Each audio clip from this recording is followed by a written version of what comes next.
was sort of like, hello there, my name's... On my first day, I had to kiss Rupert, and then it was just done. Can't believe you're twins. I know, right? It's great. All really intense. I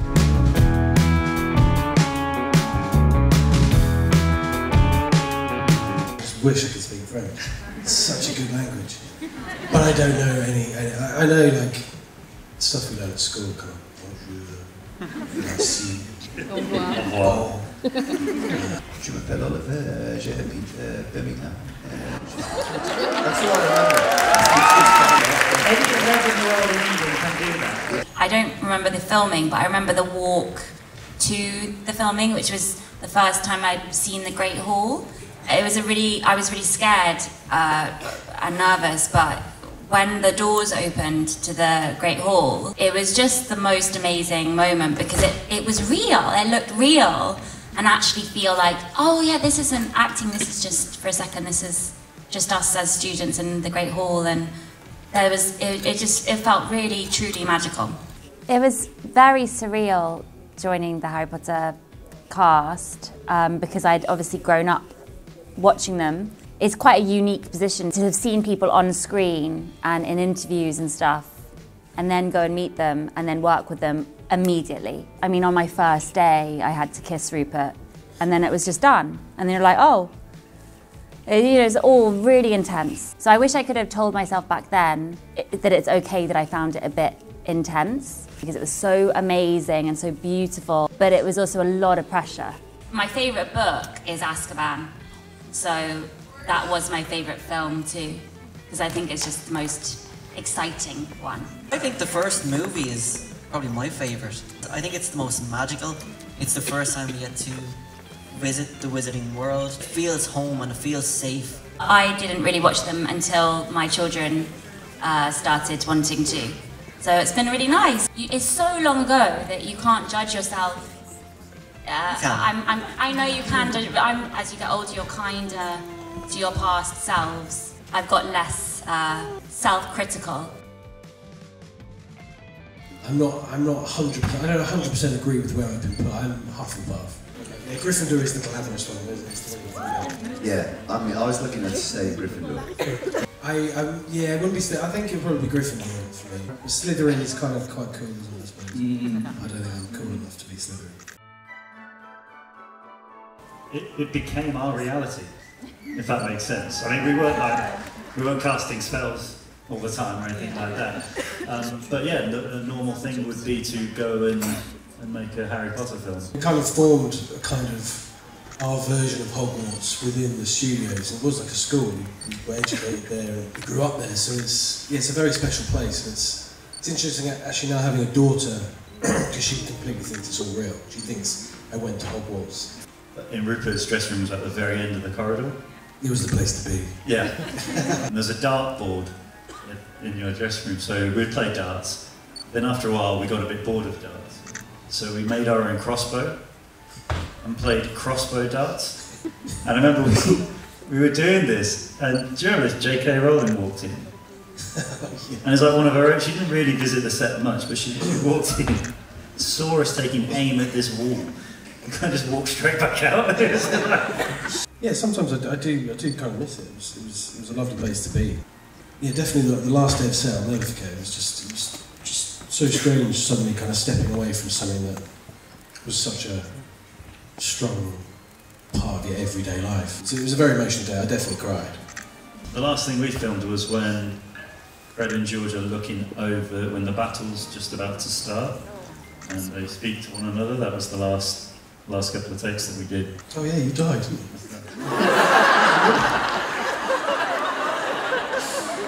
I would redo in the first movie when Fred and George, and in fact when the whole Weasleys appear at King's Cross Station, because my voice is so high. My friends think I was on helium balloons before we filmed, so if I could reshoot it, I would. Just do ADR, just do the voice. Yeah, I wonder if I could actually. I think I'd redo the scene when, actually when the three of us go and rescue Harry from the Dursleys in the flying car.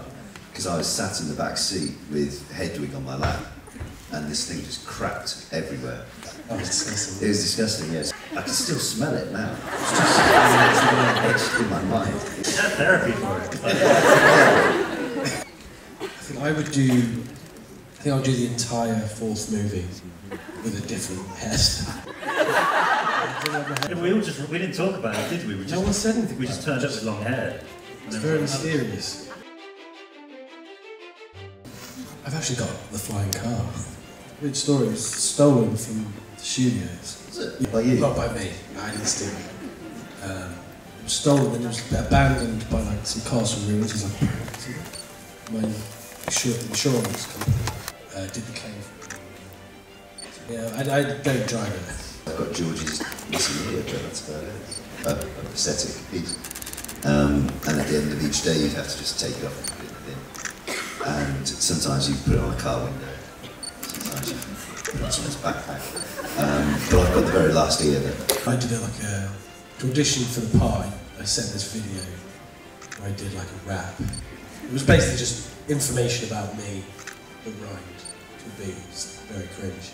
It was something like, hello there, my name's... I can't do it. I can't remember, but I'm gonna dig it out and I'm gonna put it out there. Sorry. Reading the book's always felt an affinity to Ron. A lot of parallels between me and him, coming from a big family. And just kind of feeling sometimes, kind of in the shadow, I kind of really resonated with that. Kind of finding kind of your purpose, which I think a lot of people kind of relate to. And just the kind of, the underdog and the kind of loyalty I really like. And they're the qualities that I like about him. I suppose twins help. That's one of them, yeah. I don't know. And then probably the sense of humour is kind of similar. Kind of. No, not at all. They put me in whatever I was, and I got in whatever I was told. I think she was one of the biggest costume designers in the world, so it would have been hilarious if on my first acting job I would have been like, I am only wearing this. And even my hair was completely curly, my hair is dead straight. So everything was different. No glasses, obviously. It was completely not me. Oh, actually, sorry. I wear headscarves, and they let me wear a headscarf. That was cool. That was quite cool, actually, yeah. It was all me, yeah. Ron and Hermione. Ron and Hermione. Yeah. Or Draco and Hermione. I think he was just too scared, and I think she was a bit much for the first relationship, wasn't she? Lavender is gonna put Ron off ever having a relationship. That's the type of relationship it was. So of course he went for Hermione, who's like softer and calmer and not mad. I get that, but I also feel sorry for Lavender, and I think like Lavender is like an original crazy girl that we need to kind of appreciate because she's not afraid of being herself. The only thing I stole, which is quite an important sentence because it shows that I have stolen before, but the only thing I managed to steal this time was some earrings, and I've lost them. So it was a stupid thing. They were really strict on that. They were like security guards, like, give me your wands, give me your things, give me your earrings, whatever. So I wish I could have stolen more. What a shame. I am writing my second novel. I had my first out a couple of years ago. I'm writing and I'm doing comedy. I think, like the creature, I love the creatures. Like unicorns would be amazing. And unicorns don't feel like they're that impossible. It's just a horse with a... They are real. They are real, actually. I believe they're real. Yeah. And the dragons, they're just so cool. I wish they were real. I really like the idea of having platform 9 3/4 at stations. It would be quite cool, wouldn't it? Getting trains is quite boring. And so if there were some invisible platforms and you could just find a train out of magic, that would be, I think that would amuse me daily. We did like the Quidditch lesson and things, and it was just such a great kind of, had such a great atmosphere, kind of these old, kind of ancient buildings. And Hagrid's hut was always fun, going up to Scotland, up like halfway up a huge kind of mountain. They built this kind of incredible Hagrid's hut with the pumpkins, and it was, yeah, those two kind of really stand out for me. I only filmed in the studios. The common room terrified me, but the... That's where you had your, do you remember your screen test? That's where we had the screen test, yeah. It was, I found that so scary. The place where I felt safest was the classroom. I remember just that was such a nice few days with Jim Broadbent doing the lessons, and it just really did feel like a real classroom, just with potions and stuff. I would have really liked to have spent a little bit more time with Alan Rickman. He played Snape. This was so cool, and I only met him a little bit compared to you guys, but I was kind of entranced by him. It'd be nice to see more of kind of Alfie and Seamus and some of the other characters that you don't kind of really get to know massively well. And I think that's for the same reason. There's so much story that we have to get through and so many kind of plot points, but I think, yeah, it would have been interesting to see just a bit more of them as well. I think it's very good as it is, but I guess I'd like to see more of the trio having a nice time. Oh, yeah. You know what I mean? Just just hanging out and stuff, and incorporating the wonder of that world, magic and potions and all of that stuff, just within their daily things, because it gets quite intense, doesn't it, for you guys? It does. You're so preoccupied with like horrible, dangerous things ahead. It'd be quite cool just to see Harry, Ron and Hermione kind of doing really mundane things. Yeah, like a kind of high school... Exactly, but with magic. And I know that there's a lot of those series out there now, but it would be pretty cool to see them having done that, wouldn't it?